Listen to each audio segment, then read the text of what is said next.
Здравствуйте, дорогие друзья! С вами Владимир Маршак, аудитор, бухгалтер, налоговый консультант. И сегодня я хочу с вами поговорить о очень важной теме: быть наемным работником и индивидуальным предпринимателем одновременно.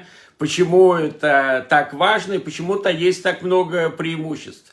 На самом деле у меня как минимум 30% клиентов, они и индивидуальные предприниматели, и наемные работники. Я хочу сказать о себе самом. Я уже более 10 лет и наемный работник, и индивидуальный предприниматель. Хочу сказать, что временами это очень и очень непросто это все дело совмещать. Но на самом деле для очень многих людей, и меня включительно, это исключительно выгодно.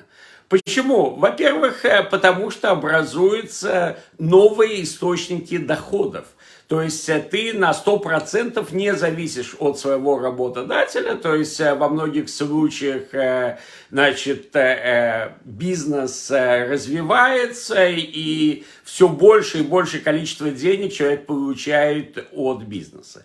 С другой стороны, и я это говорю очень многим, например, меня спрашивают, то есть стоит ли уходить с постоянной работы и становиться индивидуальным предпринимателем, я хочу сказать, что нужно очень и очень сильно взвесить, действительно, прежде чем ты уходишь с работы как наемный работник, потому что там много, действительно, очень много вещей, то есть, которые дают тебе стабильность, опять же, постоянный доход, то есть пенсионное отчисление, во многих случаях Керен и Штальмут, опять же, хувша, то есть оплата, значит, отпуска, болезней и так далее, то есть пицуим, если ты поработаешь, поэтому, то есть определенная социальная стабильность и стабильность дохода, которая нужна,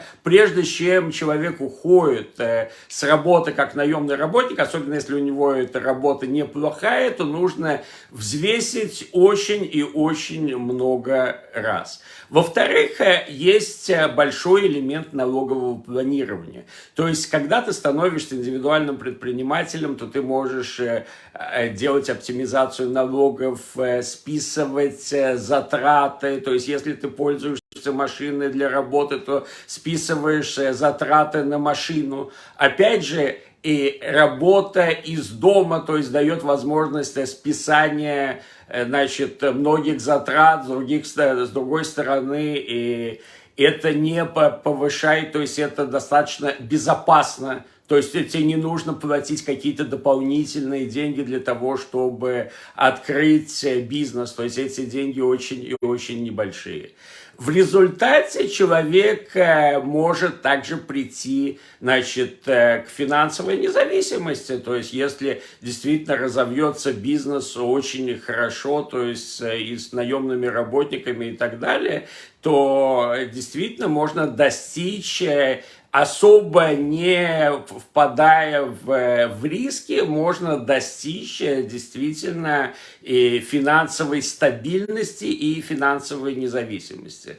На самом деле очень многие специальности могут быть и наемными работниками, индивидуальными предпринимателями. То есть я очень и очень рекомендую взвесить и инженерам, и врачам, и кондитерам, инсталляторам, графическим дизайнерам и многим другим специальностям очень и очень стоит взвесить вот этот путь, то есть помимо работы как наемным работником открыть бизнес, действительно расширить горизонты и иметь те многие преимущества, о которых я говорил.